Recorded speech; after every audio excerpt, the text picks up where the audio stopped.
Chers frères et sœurs, je vous salue au nom de Jésus-Christ.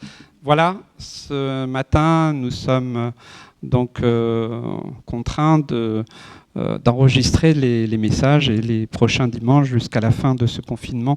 Les messages seront enregistrés, la louange aussi, mais ça sera diffusé donc tous les dimanches matins à 10h.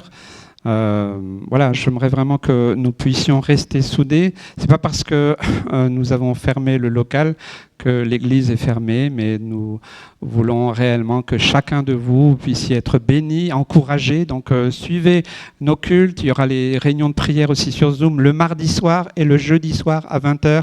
Contactez-nous pour avoir les renseignements. Groupe WhatsApp, nous avons la page Facebook, nous avons le site internet. Donc nous allons garder le contact. Je peux aussi faire des visites vraiment pour ceux qui sont malades, qui ont vraiment un besoin.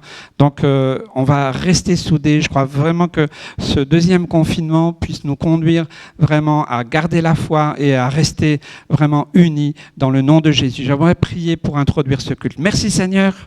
Parce que ce matin, tu nous invites, Seigneur Jésus. Ce n'est pas à cause, Seigneur, d'un local, ce n'est pas à cause d'un confinement, Seigneur, que nous nous réunissons. C'est à cause de la foi que tu as mis dans nos cœurs. Seigneur, c'est ça qui brûle dans mon cœur, dans nos cœurs.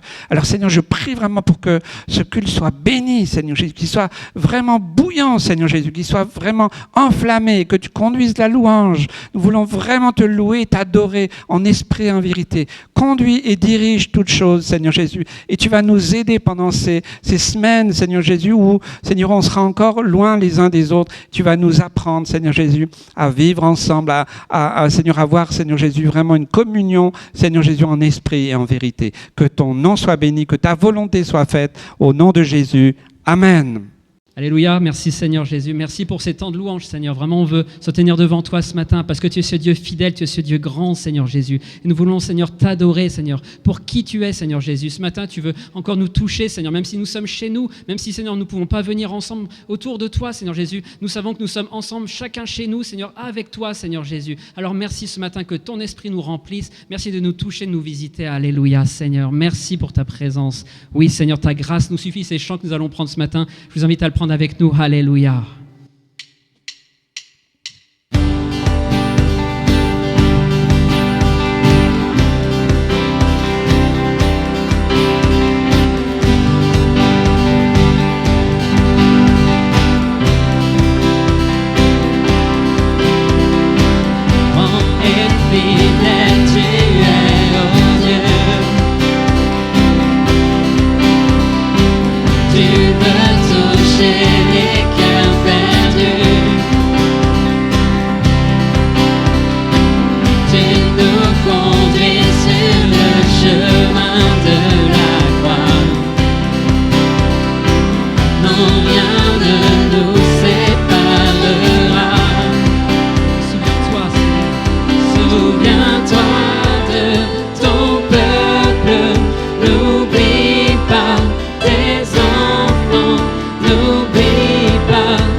Ta grâce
dans nos vies, Seigneur.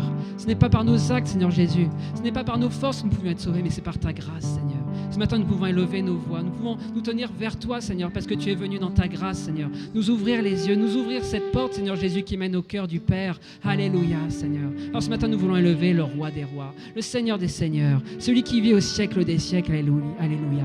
Seigneur, oui, tu es ce roi de gloire. Que tu resplendisses ce matin dans chaque famille, dans chaque maison, dans chaque lieu, Seigneur mon Dieu, où ton peuple se trouve, Seigneur. Nous proclamons que, Seigneur, nous sommes libérés par ton esprit, Seigneur Jésus, en tout lieu où nous sommes, Seigneur, et que cette pandémie ne nous fait pas peur, Seigneur. Tu tiens nos cœurs entre tes mains, tu tiens nos vies entre tes mains. C'est toi qui décides de notre avenir, Seigneur. Et nous avons confiance en toi, parce que tu as prévu, Seigneur mon Dieu, une vie, Seigneur, pour nous. Alléluia. Merci, Seigneur.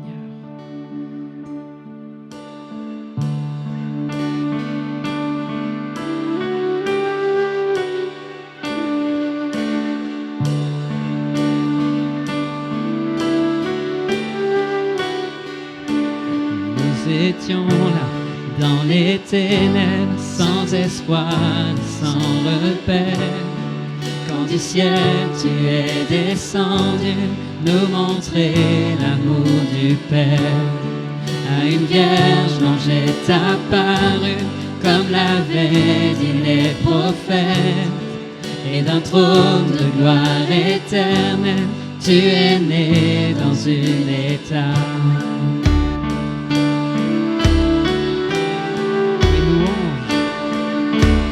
Louange au Père, gloire au Fils, béni soit le Saint-Esprit, Dieu trois fois saint, majesté, gloire au roi des rois à tout jamais.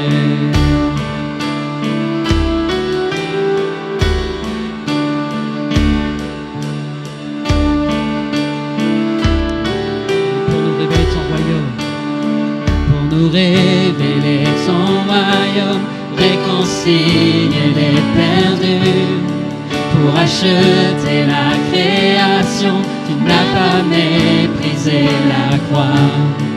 En vue de la joie devant toi, tu enduras la souffrance, pour nous procurer le salut. Jésus, tu es mort pour nous.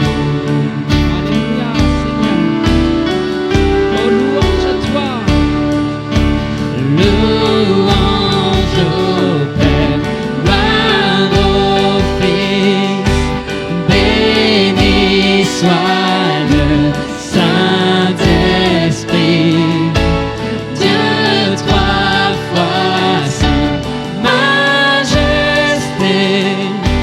gloire au roi des rois à tout jamais.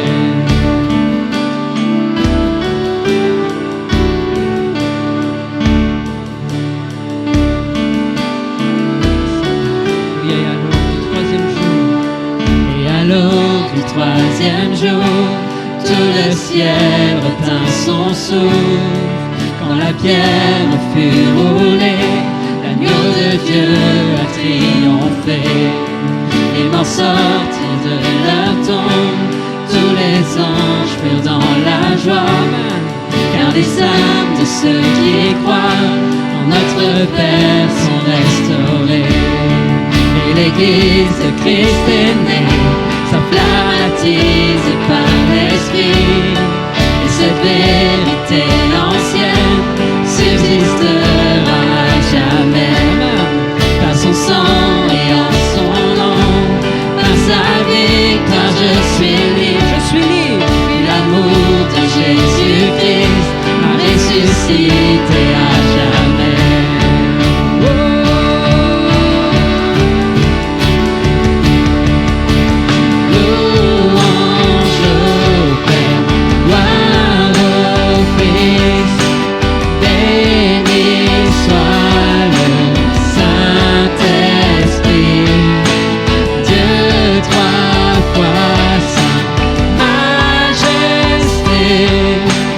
Gloire au roi des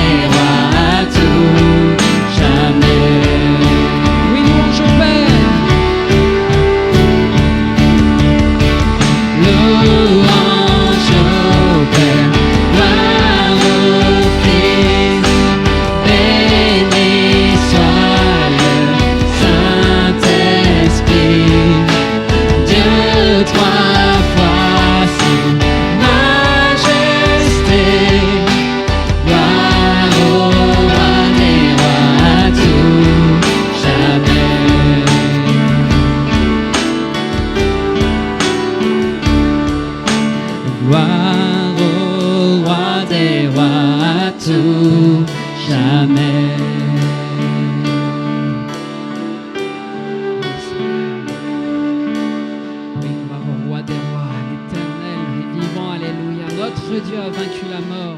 Jésus-Christ a donné sa vie pour nous. Seigneur, ce matin, nous voulons nous réjouir, Seigneur, car nous ne sommes pas seuls. Seigneur, nous ne sommes pas, Seigneur, abandonnés, Seigneur. Oui, Seigneur, si nous trouvons sur le chemin, tu es là, Seigneur, pour nous attraper. Seigneur, venir à nous, Seigneur Jésus, merci. Oui, nous voulons venir à toi, Seigneur. Alléluia, ne pas, Seigneur, passer à côté de toi. Mais Seigneur, te suivre, Jésus. Alléluia. Ah, merci, Seigneur. Là, chers frères et sœurs, j'aimerais partager un moment avec vous un sujet d'actualité. Et étant donné qu'on est privé un peu de liberté individuelle, ce message traitera justement de la liberté. Alors, c'est vrai qu'on est devant un défi aujourd'hui, et je pense qu'il ne faut pas qu'on tombe non plus dans la même morosité que le monde nous présente, en tout cas. Voilà. Le Seigneur, oui, il veut agir, il veut accomplir son œuvre dans notre vie pour nous purifier, pour nous former, pour nous préparer, oui, pour l'avenir. Il faut qu'on se prépare, même si c'est déjà difficile, il faut qu'on se prépare à un avenir totalement incertain. Alors, on va voir ensemble une rencontre particulière entre Jésus et un aveugle. Ça se passe à Jéricho, c'est l'aveugle Bartimée. Pour cela, j'aimerais que nous puissions lire dans Marc chapitre 10, verset 46. Évangile de Marc chapitre 10, verset 46. Ils arrivèrent à Jéricho. Et lorsque Jésus en sortit, avec ses disciples et une assez grande foule, le fils de Timée, Bartimée, mendiant aveugle, était assis au bord du chemin. Il entendit que c'était Jésus de Nazareth, et il se mit à crier « Fils de David, Jésus, aie pitié de moi !» Plusieurs le reprenaient pour le faire taire, mais il criait beaucoup plus fort « Fils de David, aie pitié de moi !» Jésus s'arrêta et dit « Appelez-le !» Ils appelèrent l'aveugle en lui disant « Prends courage, lève-toi, il t'appelle !» L'aveugle jeta son manteau et, se levant d'un bond, vint vers Jésus. Jésus, prenant la parole, lui dit « Que veux-tu que je te fasse ? Rabouni, lui répondit l'aveugle, que je recouvre la vue. Et Jésus lui dit, va, ta foi t'a sauvé. Aussitôt, il recouvra la vue et suivit Jésus dans le chemin. Alors on voit que Jésus arrive dans cette ville de Jéricho, et c'est un lieu où, quelque part, c'était un lieu où il y avait beaucoup de gens qui étaient incrédules. Comme dans beaucoup de villes, dans beaucoup de lieux, eh bien, là où arrivait Jésus, eh bien, c'était un lieu d'incrédulité. Et comment je peux faire cette déduction ? C'est que pendant que Jésus rentrait dans cette ville, quand il a traversé, eh bien, il ne s'est pas passé grand-chose. Mais c'est seulement en sortant de la ville. En sortant de la ville, c'est ce que nous dit le texte, hein, et ils arrivèrent à Jéricho. Et lorsque Jésus en sortit, avec ses disciples, hein, c'est dans le premier verset. Alors j'aimerais simplement, oui, peut-être que nous puissions réaliser qu'il y a des choses, peut-être des endroits, des lieux, des situations qui nous empêchent ou qui veulent nous empêcher de recevoir la bénédiction de Dieu. Ça peut être l'incrédulité ambiante, ça peut être beaucoup de choses, mais c'était le cas dans cette ville. Il n'y a pas beaucoup de détails qui nous est donné par la parole de Dieu de ce qui s'est vraiment passé à Jéricho pendant cette traversée de Jésus. Il semble en tout cas que Jésus n'ait pas pu faire grand-chose à part de voir Zachée. Ce qui est aussi important, c'est une autre histoire, ce n'est pas le sujet du jour. Je prie simplement pour que ça ne soit pas la même chose pour nous aujourd'hui dans notre monde, parce que nous sommes confrontés à cette terrible pandémie. Que l'incrédulité ne règne pas dans nos cœurs, dans nos maisons, dans nos assemblées, dans l'Église en général, parce que Jésus revient bientôt, c'est une réalité. Et nous devons croire Dieu et pas seulement croire en Dieu. Vous savez qu'il y a vraiment une différence entre croire Dieu et croire en Dieu. Est-ce que nous désirons voir le Seigneur agir dans nos vies, dans nos couples, nos familles, dans notre monde ? Eh bien, c'est aussi de faire cette prière du fond du cœur. Seigneur, il y a des choses qui m'empêchent, qui me gênent, qui me barrent la route à la bénédiction. Seigneur, j'aimerais que tu puisses me libérer. Ça, c'est déjà une démarche. Donc, nous voyons qu'il y a un constat dans ce récit. Le récit, c'est donc, il nous est cité que Bartimée était assis au bord du chemin. Bartimée, c'est-à-dire fils de Timée, et la signification, c'est l'homme qui n'a pas de nom. Donc voilà. Quelqu'un en fait de quelconque, hein, c'est peut-être sans identité, c'est peut-être pour que nous puissions tous nous identifier à un tel homme, parce que nous sommes tous des hommes et des femmes que Dieu aime et que nous pouvons trouver partout, dans tout le monde, des hommes et des femmes qui pensent qu'ils ne valent rien. C'était aussi la situation, l'attitude, le cœur de Bartimée. Bartimée était juif. Donc en tant que juif, il connaissait les Écritures, les textes de l'Ancien Testament, particulièrement la loi de Moïse. On pourrait dire que si on faisait un parallèle avec les gens d'aujourd'hui, c'était quelqu'un qui était religieux ou qui avait des connaissances religieuses, comme aujourd'hui les gens savent qui est Jésus. Ils connaissent des choses sur la foi, sur la spiritualité, mais sans plus. Alors, à cause de son problème physique, eh bien, il s'est trouvé arrêté, sans doute perdu son travail. Le texte ne nous explique pas exactement ce qui s'est passé, mais là, tout ce qu'on sait, c'est qu'il se retrouve assis au bord du chemin. Et quand on est assis, c'est qu'on n'est pas en marche. Donc il n'avançait plus, il était bloqué dans sa vie de tous les jours. Et ça peut être aussi un constat que certains de nos handicaps peuvent arrêter notre marche. Qu'est-ce qui peut arrêter notre marche dans notre foi, dans notre vie, même de tous les jours? Il y a des choses qui peuvent nous handicaper, nous arrêter, nous bloquer et nous faire de nous des hommes et des femmes qui nous retrouvons assis et puis comme une forme d'handicap, sans pouvoir avancer. Quand il y a des problèmes, par exemple dans les couples, des problèmes sentimentaux, des problèmes familiaux, des problèmes professionnels, quand ces choses viennent atteindre notre vie, eh bien ça peut nous arrêter et nous retrouver assis aussi au bord du chemin de la vie. Je ne sais pas si ça vous est arrivé, de vivre cela. Ça m'est arrivé aussi, et je sais, et je peux comprendre ceux et celles qui passent par ce chemin difficile, d'être un jour arrêtés, d'être bloqués, d'avoir le sentiment de ne plus avancer. Notre vie semble stoppée. On a beau essayer, là, il y a cet handicap qui vient et qui nous bloque et qui nous arrête. On peut penser même dans ces moments que Dieu nous a abandonnés et que même nos prières sont comme si elles allaient dans le plafond et qu'elles revenaient. Et ça, c'est difficile à vivre. Notre communion avec Dieu même peut être aussi altérée, ralentie. On a même des fois pas toujours l'envie ou le désir de prier, de lire la Bible parce qu'on est assis, qu'on est bloqué. C'est pas parce qu'on ne veut pas, attention, mais c'est parce qu'il y a quelque chose, il y a des choses qui sont venues dans nos vies et qui nous arrêtent. Même notre louange.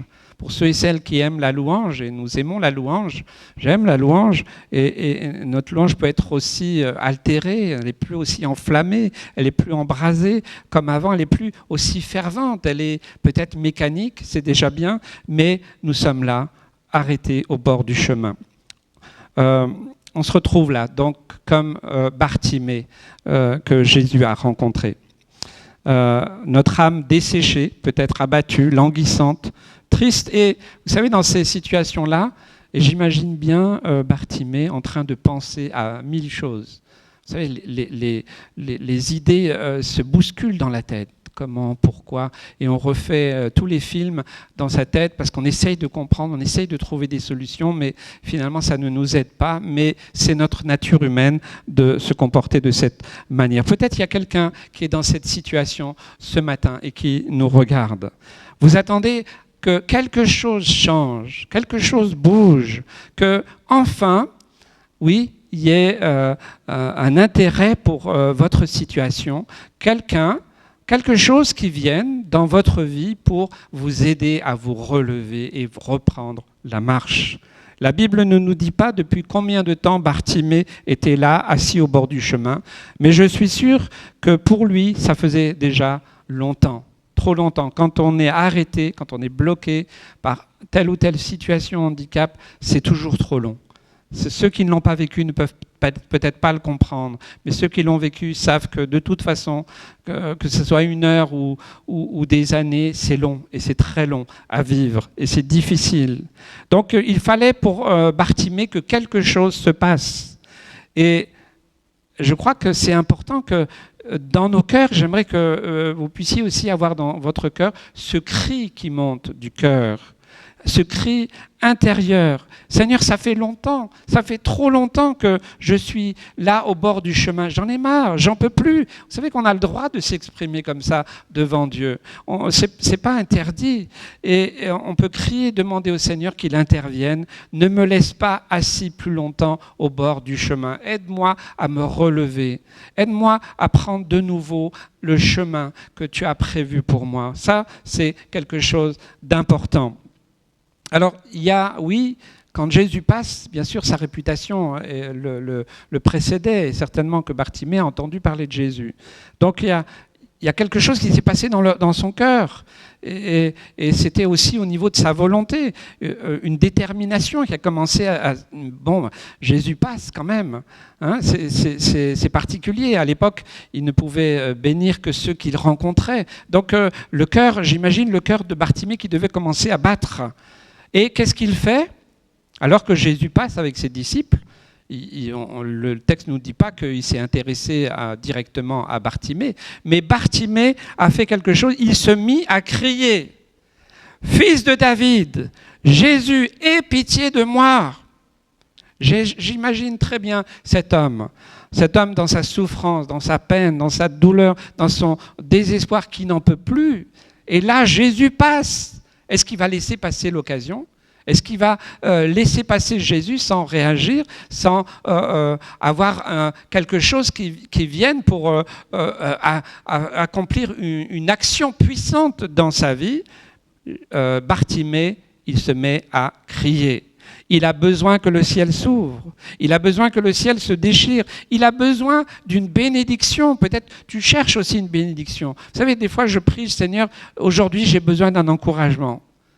Parce que ce n'est pas parce qu'on est pasteur qu'on n'est pas découragé. Ça m'arrive aussi.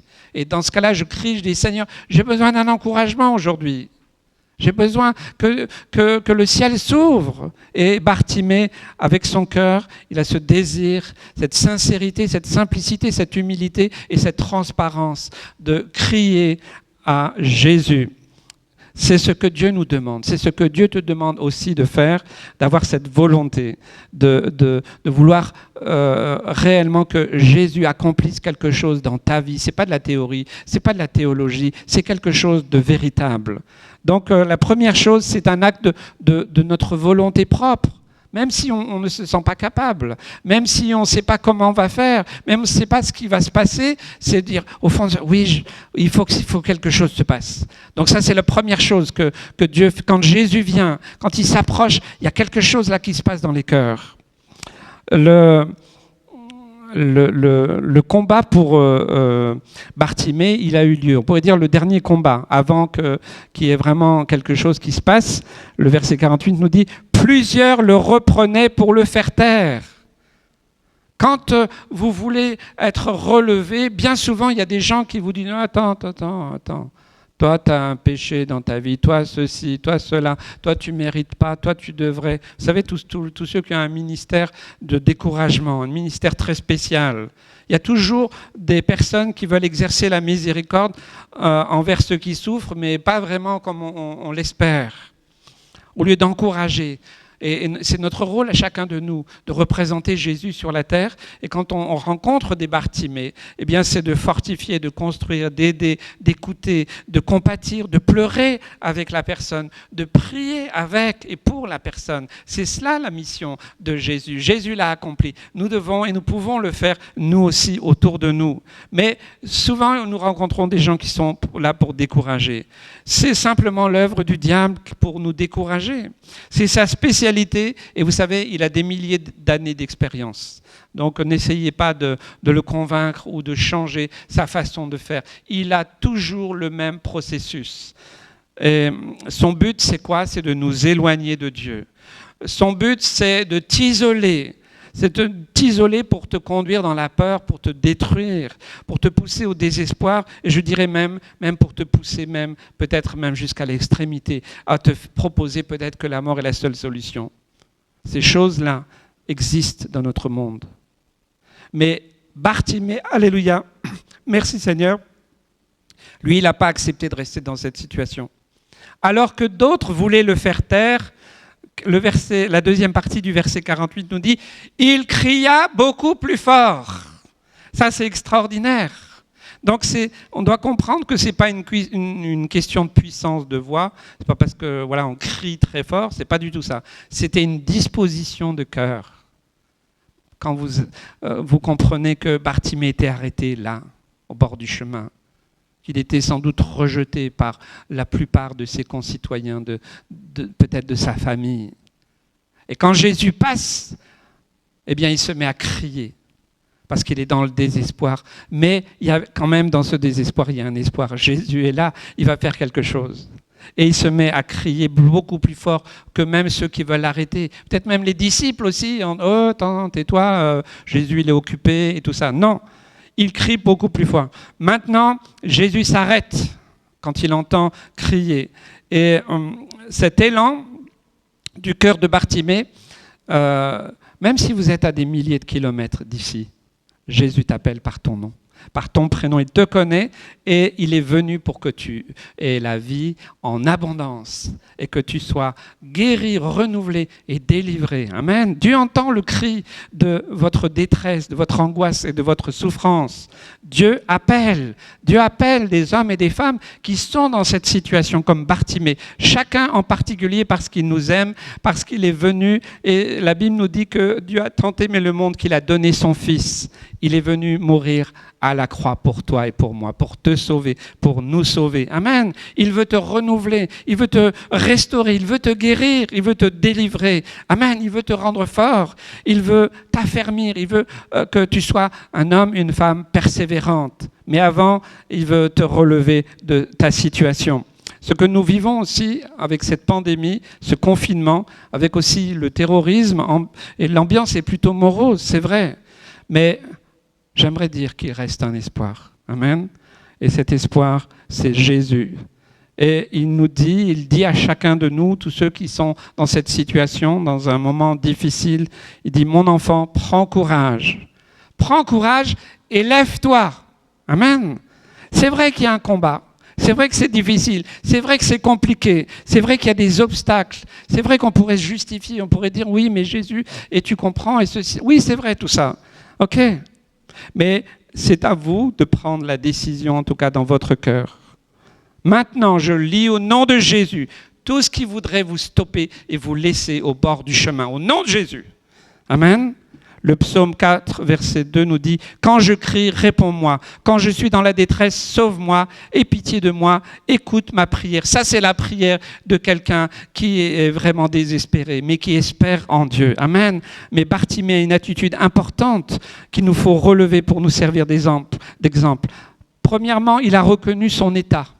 Physiquement, eh bien, il était malade, handicapé. Spirituellement, eh bien, il était loin il ne pouvait pas rentrer dans le temple étant donné que son handicap, il avait interdiction. Et puis moralement, il était assis, il était dans une détresse, dans un désespoir. Ensuite, il a la volonté de changer. Il n'a pas peur de la foule, il n'a pas peur du qu'en dira-t-on, ce que vous pensez pas. Peu importe, ça n'a pas d'importance. Troisièmement, il engage un processus. Ce processus, c'est il crie au Seigneur. Amen.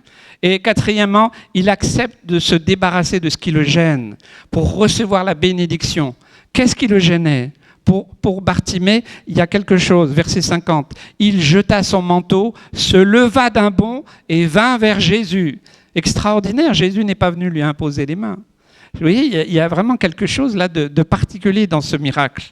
À l'époque, le manteau du mendiant, c'était sa seule richesse, ça tenait chaud, et il y tenait. Et donc la loi interdisait que l'on garde le manteau comme gage. Ce manteau devait être la garantie que cet homme ou cette femme qui en revêtait ne meure pas la nuit à cause du froid.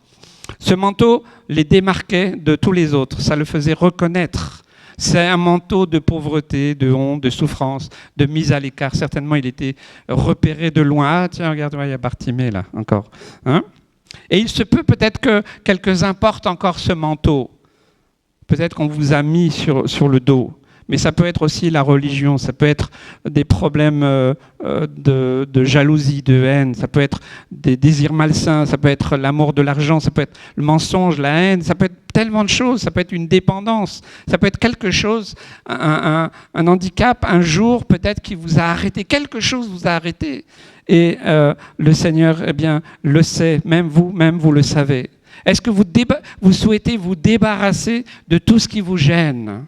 De tout ce qui vous handicape, de tout ce qui vous tient comme ça, assis au bord du chemin. Si vous êtes décidé, et si vous décidez, Seigneur, je ne veux pas revenir en arrière, je ne veux plus être assis là, au bord du chemin, attendre le pire, ou attendre même la mort, ou je ne sais pas ce que j'attends. Beaucoup de gens sont comme ça, j'espère plus rien. Alors, je prie pour que le Seigneur vous aide et qu'il y ait ce miracle pour vous et que vous puissiez vous lever au nom de Jésus. Amen. Et Jésus, au verset 51, lui dit « Que veux-tu que je te fasse ?» Eh oh, je suis aveugle.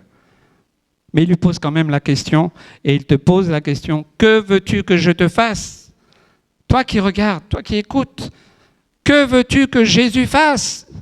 Il passe maintenant, il est là près de toi, et il te dit « Que veux-tu que je fasse ?» Eh bien Seigneur, tu vois pas la situation où je suis, mais si, il le sait.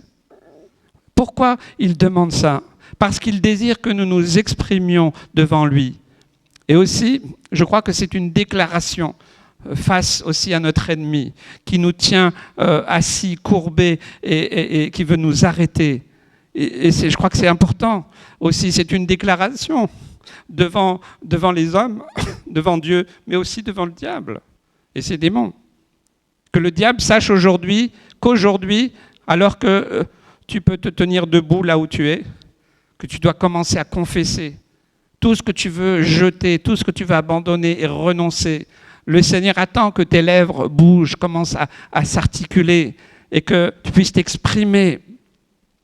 Et parce que la situation est vraiment urgente, désespérée.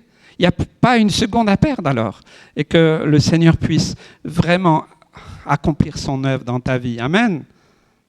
Alors soyez courageux, soyez audacieux. Vous devez vous-même savoir dans votre cœur ce que vous voulez abandonner.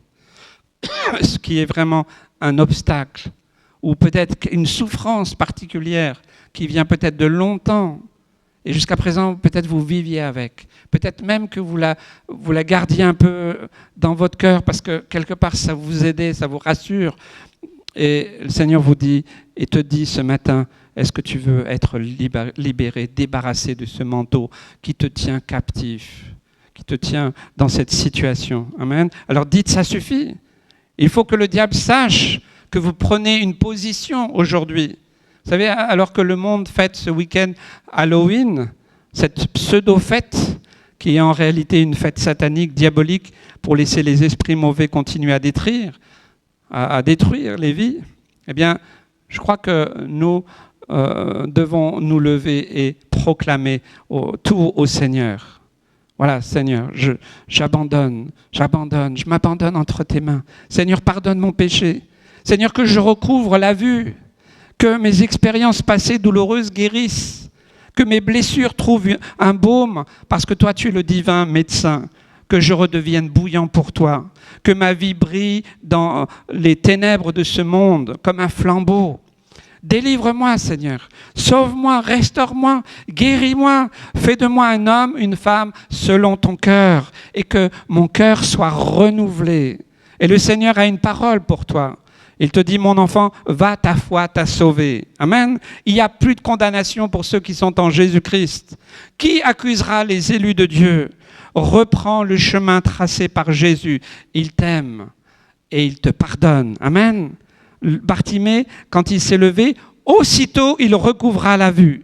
Vous savez, le miracle est arrivé après la prise de conscience, après qu'il ait accepté de se débarrasser de ce manteau, de ce qui l'empêchait. C'est quand il s'est levé d'un bond qu'il est allé vers Jésus, il recouvra la vue et il suivit Jésus dans le chemin.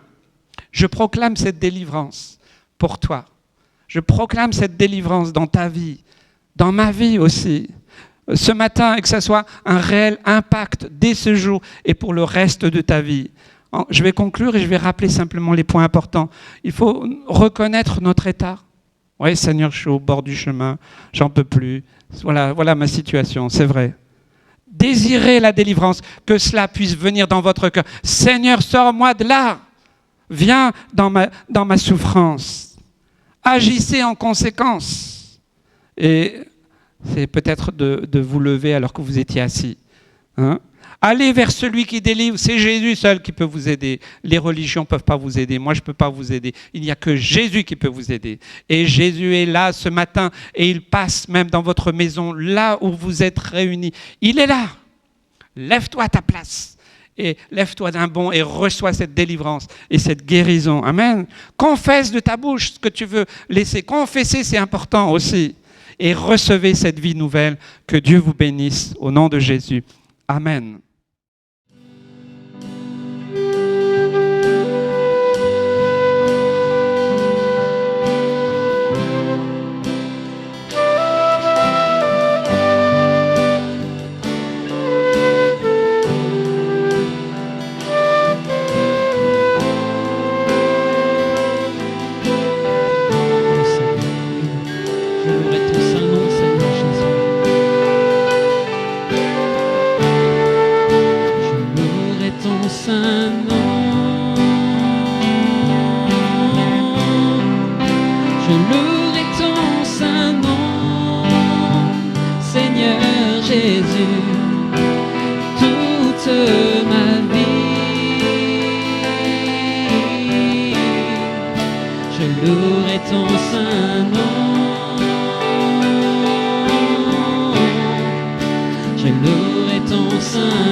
Seigneur.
toute ma vie.